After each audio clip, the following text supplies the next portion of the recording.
Today's guest lost his wife with no warning, no explanation. Not even the autopsy could tell him why. He was left to raise three kids ages 7, 5 and 4 on his own. And for almost 2 years he was angry with God, asking why over and over, not getting any answer. Today on The Climb, I sit down with Elio Alcindor, worship leader, father, and the visionary behind the Canadian SELAH Music Awards. And he tells me exactly what that season did to him and what brought him back. It was not easy. It was not easy. There was some time I was upset with God. I was not happy, asking why and why and why for many months, even almost 2 years. Yes. Fighting with God is not easy. Yes. I don't want to say it was easy, but at the same time, I wish before I went through that, somebody would have told me, you will see light after the tunnel. Because when you are in the problem, you feel like it's not going to end. You feel like dark. there is this dark. There is no light after that. Welcome to The Climb, where I help Christian men live fully, lead boldly, and leave a legacy that matters. I'm your host, Takeo Bailey, husband, father, life coach, and your guide in The Climb. Whether you're navigating fatherhood, building a business, or simply longing to live more purpose, this is a space to rise.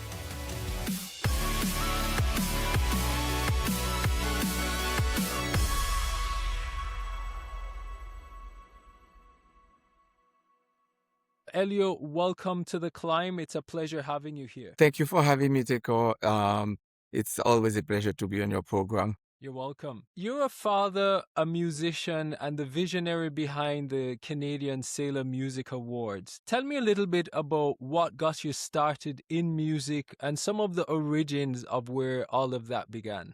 That's a very good question. I was born in a Christian family. My parents were pastors. Music was always part of what that I was involved in since very little, like a kid choir and youth choir, and then we go and then I started leading praise and worship.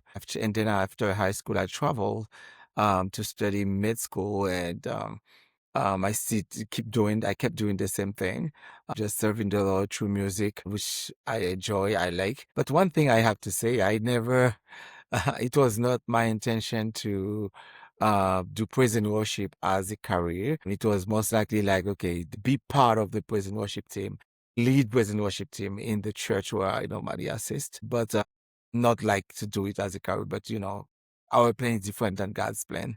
Here I am. Yes. Well, this life does have some interesting turns and twists as we go through it. And I think praise and worship is always one of those elements that help us to navigate different seasons. The Lord carrying us through different moments and seasons that we go through as men and as fathers. What has that journey been like for you as a father, as a leader, and one who has invested in so many other lives around you? I can say, like, as a father, the most important thing is to keep attached, looking always for God's guidance, because raising a kid is not something easy, especially in this time we live in. It's very complicated. It's very hard in terms of so many other outside noises that can affect the growing of our youth or our kids. But when you focus on God and you pray, you teach your kids about God. You teach them that they have to teach them about prayers, about reading the Bible and seeking for God in every circumstance. It's become a little bit easier because your trust is in God, your faith is in God. And when you recognize that the kids you have, they are not yours, they are God's. God just put you to do the job, like to help them, but it's through you. So I think the most important thing for me has been seeking God in every step to really understand what should I do, when should I talk, when I don't have to talk, what should I teach them, every single thing. And especially they trust you. They know that you like a mentor, you like a guide for them. If they have any headache, they come to you. And sometimes you don't even have the right answer, but you look for God and God always help you. So my advice is, like, for me, it's been like it has been for every single parent. But what I can add on my job is always seeking God for solutions, seeking God for guidance, seeking God to teach me how to help them, to show Yes. me how to help them, how to be there for them, to teach them the word, to pray with them. Everything you have to seek God, and that's make it easier for you. I like those two words you used. You talked about a mentor and a guide. And I think not many of us grow up with that kind of support or environment in our lives, especially maybe not everyone, but some of us from our fathers. We never had those type of mentoring type of environment or, guiding us through different seasons or stages of our lives. What are two things that stand out to you as a parent, just knowing when to say what and maybe when not to talk too much, or when to kind of give more of a push in the direction of where you think your child should go? There's such a delicate balance between it. Yes. What are some of the things you have found that has worked that can be helpful for some fathers? Yeah, you said something very important. You are, as parents, we are there to guide them. Yes. But at the same time, we also are there to kind of like help them, push them in the direction we think that God wants them to go, but we cannot impose on them. Yeah. Like for example, you have a kid finish high school, the kid want to choose a career. It might be a crazy career in your mind, but there's nothing you can do. Yeah. Yeah, or they want to choose a different path. So what you have to do basically is like to bring the Bible, bring clarity for them. And then if it's something like simple that they need your guidance, give them your guidance without Yes. imposing them. And one thing I learned about kids, when they realize you're not trying to impose anything on them, they trust you more. Yeah. They know that they listen to you more. They kind of like, okay, he's probably right. And I've seen that in my kids' brain. So that give you more access to be able to impact them, to put more information or more guidance to their Yeah. brain without imposing them. Yes. Yes, once again, you have to look for God direction on that. No, I agree. And sometimes it could just be having other good people around who you trust to speak into their lives and kind of have that impact on them. I want to segue a little bit into your own journey. I think every man has gone through different challenges and seasons where he needed God to get him to that next stage, or to help him transition into the direction that God has in store for him, regardless of what the challenge might look like. If there was such a time in your life, what was that, and how did you make it through? Oh, I have so many, but I have to recognize there is one that is, I can say there is a before and after that. Yes. I was married with my first wife, and one day we were very happy, dancing and doing a lot of things together. Next day, she passed away without any explanation. From even they did the autopsy, there's no real explanation Wow. that can explain why she just left. It was hard Yes. because my kids were very little. They were 7, 5, and 4. That was a tough time. That was a hard time, difficult time. And one thing I want to say, I want to put something there. Whenever you have these times in your life, the enemy come to your ear to try to telling you, go far from God. So Mm. for those of you listening right now, my advice to you, this is not the time. When that happened, it's not the time for you to go far from God. It's the time Yes. to go even closer to God. Don't listen to the enemy to send you to the alcohol, to the drug, to Yes. every kind of other things. They're not going to give you any solution. The real solution is in God, only God. And the reason why I'm saying that, because I heard a lot of voices in my brain when that happened to tell me, well, go away from God, don't do that, Yes. etc. Thank goodness I go closer to God.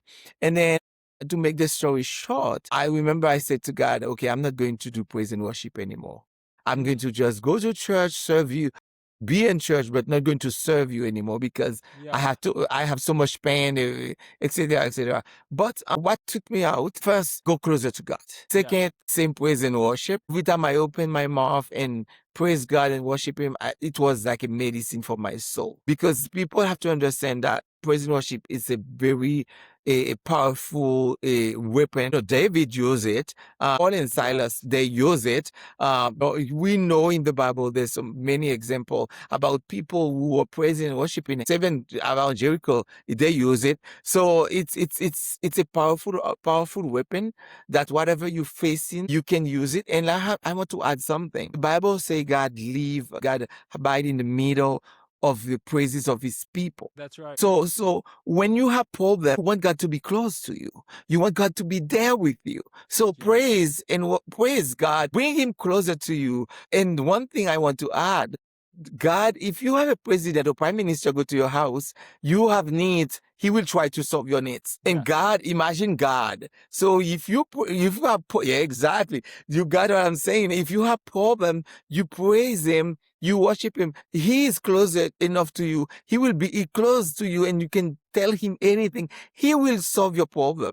He will solve your problem. You just do your praise and worship and then he will take care of everything you face, you're going through. I like these words of encouragement, but I think you make it seem easy, because I think the times when you're going through the trials, it can feel at times like, God, are you really there with me? It was not easy. It was not easy. There was some time I was upset with God. I was not happy, asking why and why and why for many months, even almost 2 years. Fighting with God is not easy. Yes.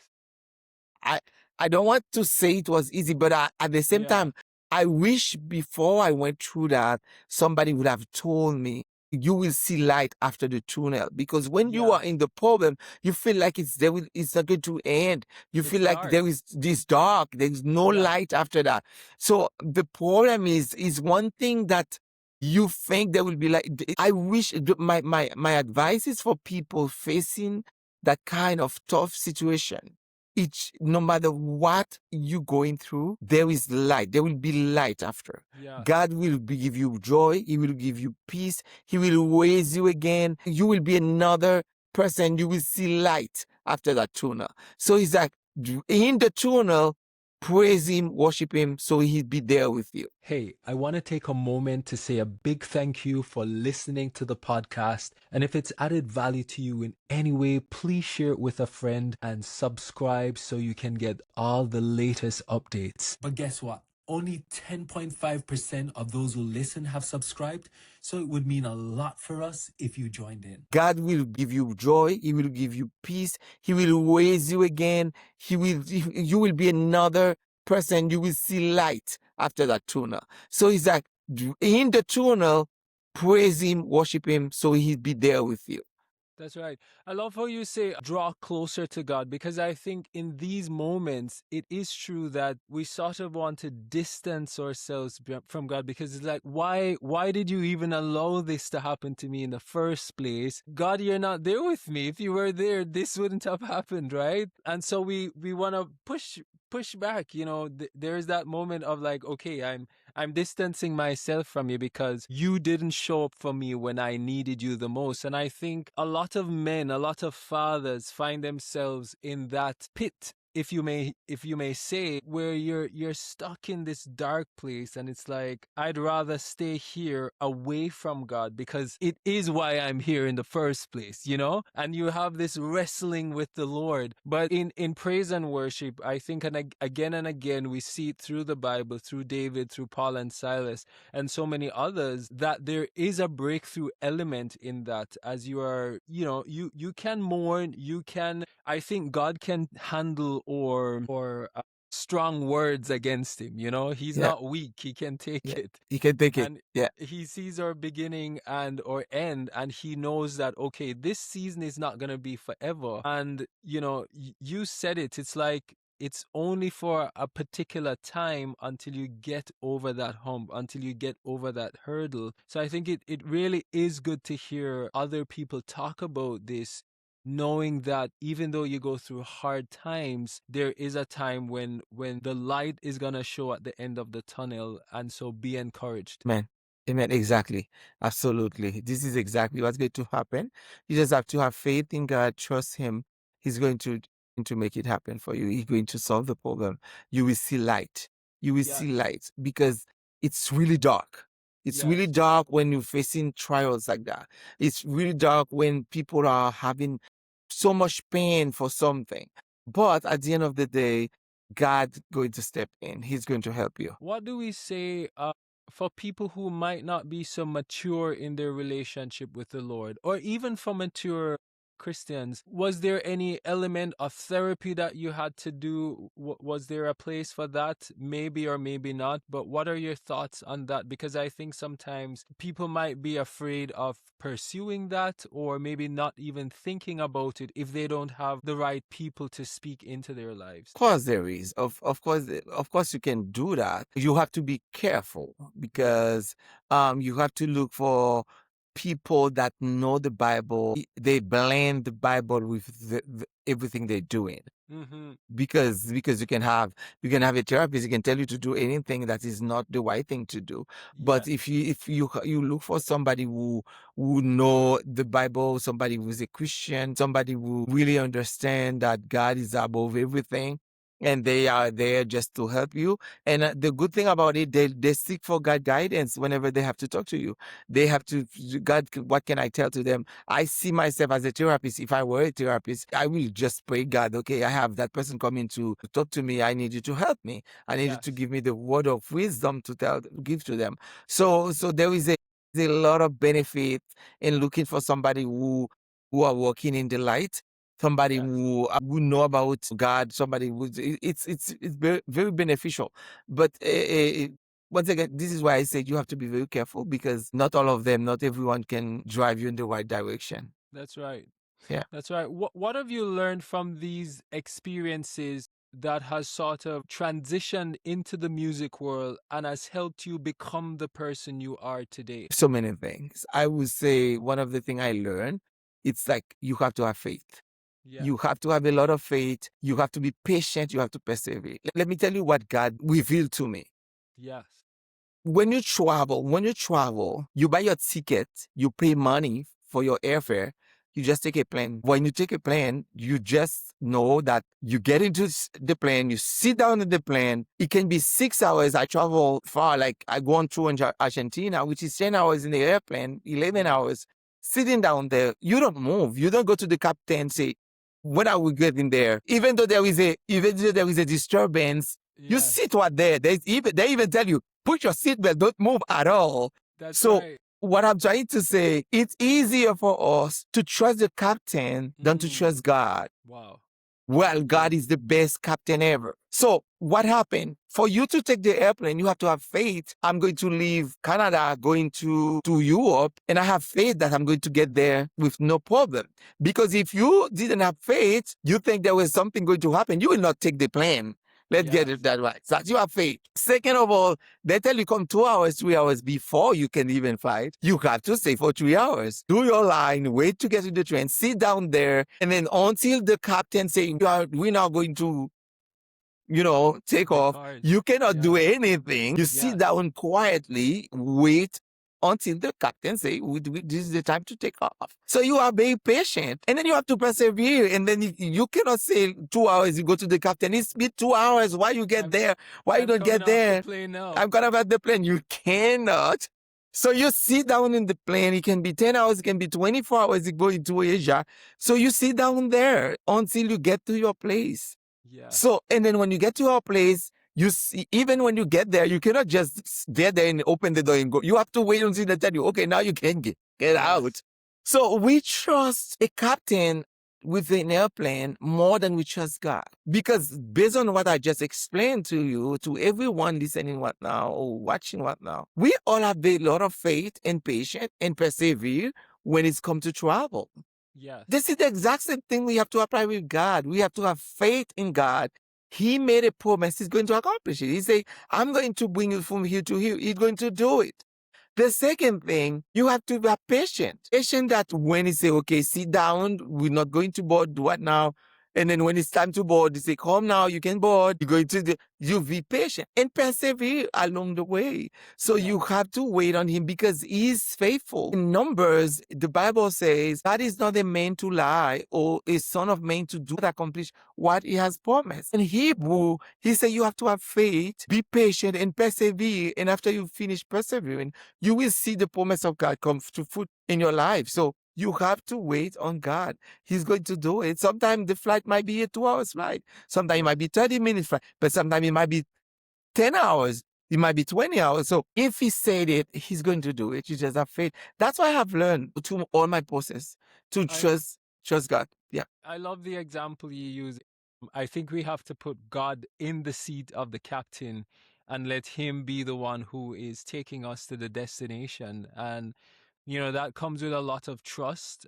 But I think as we listen to stories like yours, it helps to maybe reinforce wherever an individual is in his or her journey that, hey, God is going to get you where he said he promised he would, Amen. but we have to trust him. You have been the visionary behind the SELAH Music Awards, and that's a lot of work to pull so many dynamic individuals from so many places around the world to make this happen. And I know there's a whole team that's working with you. Tell me a little bit about the vision behind this and take me into that world of music. Okay, that's a very good question.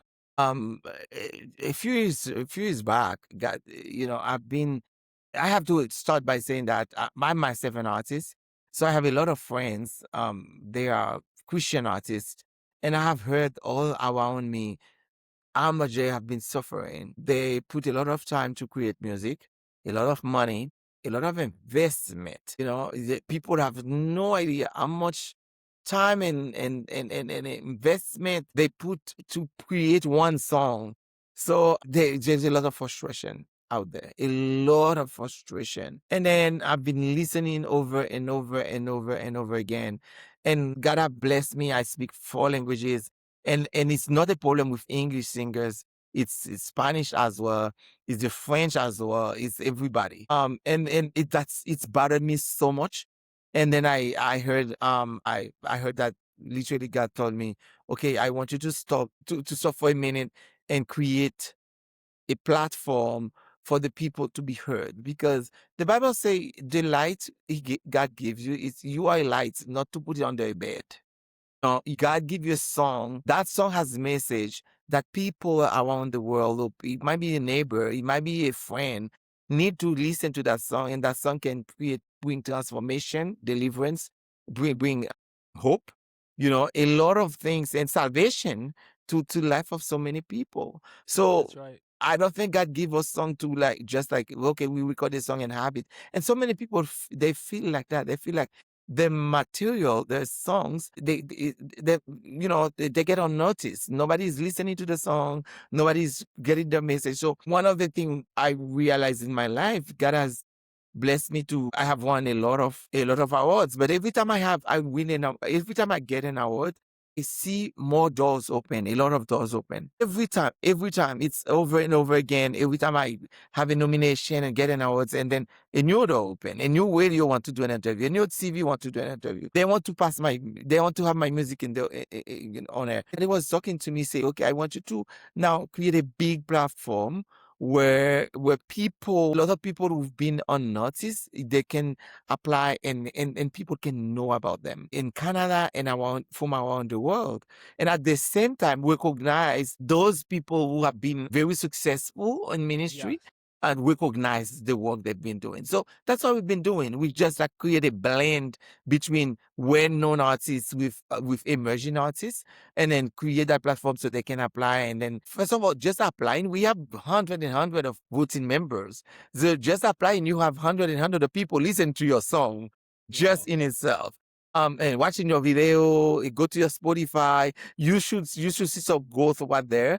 And we have received a lot of feedback from voting members. They have been saying like, okay, I added that song over to my to my playlist. So that's the whole point of what we created. Create a platform for people for the message to be heard, because they've been working so hard. They just instrument that God is using to bring a message, and we want that message to get to so many people as possible. So this is what the vision behind it. And we not only do it for musicians, do it for not only artists and musicians, we also do it for producers. We do it for people who do podcasts like yours, people who have radio, TV hosts. They are radio, TV hosts. They have their magazine or anything. You can literally go to the website and you see there's a lot of categories. The beauty about it, we have category for just for English and French, and we have other categories for any language. You can be singing in Chinese, you send the lyric to us, it's a Christian music, you can receive a nomination. There's no limitation in terms of languages. There's no such limitation. We clearly have Canadian category just for Canadian, and we have international categories where Canadian and international can blend together and be part of this nomination. So it's been a beauty. We did the second one. It was amazing. The first one was great. The second one, it's amazing. And we just started the process for the third one. We're working on it right now. This is great. I don't know of many platforms that are as multilingual as what you're describing. And then also, creating room for people from all these diverse backgrounds to be on one stage. Of course, it happens in very different ways in other places, but I like just the unique way in which you guys are doing that. And again, an expansion of kingdom expression is what's being built here. I love it. If you're going through a challenging season or trying to find purpose or feeling like God is silent and he's not hearing your prayers, definitely go get a copy of my book, Awakening the Hero Within. You can find it on my website. I guarantee you there is something in this book that will help you get through the season that you're in. And if you're a father of sons who want to become a better parent, go check out the free legacy assessment that's on my website at takeobailey.com. It will help you understand some of the gaps in your parenting and help you become a good parent that leaves a good legacy. What would you say is the big maybe takeaway from this year's event? Oh, wow. The fellowship. The fellowship, the happiness in the room, you don't see competition. You see a lot of people put themselves together, love each other, and have good time. We did it in a matter of 2 days. We did workshop on the first day where we have a lot of professionals teaching a lot of things to people about production, about promotion, about agencies, side of thing, about praise and worship. And then in the night, we have a concert that was just fantastic, amazing. The next day, red carpet and the award ceremony. Now, the thing is, it's like people have, comparing to the first year was only 1 day, red Yes. carpet, award ceremony. But the second year, which is like last June, we have it in 2 days. People has a lot of time to talk to each other because the idea is to like, how did you do that? The people who we are far ahead can tell other people coming to tell them, okay, this is what I did, this is my advice, and then exchanging phone number.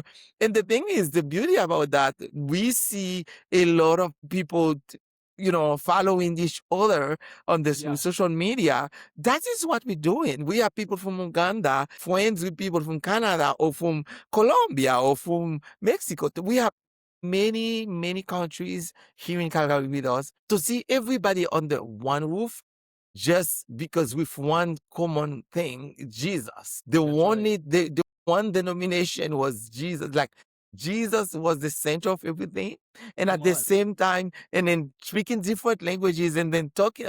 It was amazing. So tell me, Elio, is there any new music coming on the scene for you in the near future? Of course, yes, definitely. We're trying to. I've been working on my album.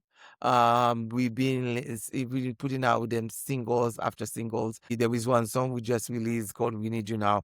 We want to do it in Spanish. We did it in English. We're going to work to see we could do it in Spanish and French. And as well, we have other songs we're working on. So the award absorb a lot of time. So my album is like going slowly, slowly. So I'm not sure we will have it by the end of the year, but this is the goal, to be able to finish it by the end of the year. If not next year, we will have it. Yes, definitely we have new songs coming. We're working on some songs.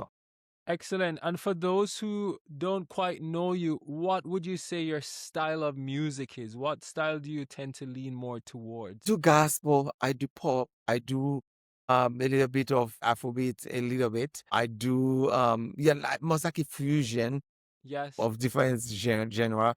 Um, but my love is for gospel, but I do like ACCM. I do different. Excellent. I think Afrobeats is taking off a lot in the A last couple of lot, a years. So lot. Yeah. anything that you're putting out with Afrobeats, I Good job. know that Yeah. you'll find quite a bit of people navigating towards that. I mean, we still have great audience for gospel and so forth, Yeah. but lately I've been noticing Afrobeats is one It's of taking, the yeah, genres that yeah. has been taking off. Full. Yeah. Before we wrap up this segment, what else would you like our listeners to know as we're coming closer to the end of the year? I know you're usually working on a bunch of different projects. Is there anything else that's happening that our listeners should be knowing about? Yeah, just my touring. My touring. I'm going to Argentina in October, and I'm going US in September, doing all Colombia, Chile, Costa Rica between end of the year and beginning of next year. And I already said about the new album we've been working on. Yes. Yes, yeah, and as well, yes, now is the time where we going to open for registration for the awards as well. All right. September 1st, the people can start sending the material, and through the website, Canadian SELAH Music Awards.com. There's a lot of thing in perspective. So yeah. Excellent. To our fathers who are listening, is there any final words of encouragement that you'd want to give them? Trust God in the process. Trust God. It might be hard. And pray for your kids. Pray for them. The kids, if you have a kid giving you a lot of headache, a lot of trouble, pray for them and pray with them. Not only Yeah. for them, but with them. And if they don't want, if you have kids, they don't want to pray with you, you just don't worry. Just pray God for them. God will answer your prayer, and prayer can bring a big change in the life of your kids. And also love them, spend time with them, listen to them. Sometimes you need to listen to them instead of telling them to Yeah. do that, to do this, do that. It just like listen to them, to really listen inside what's going inside.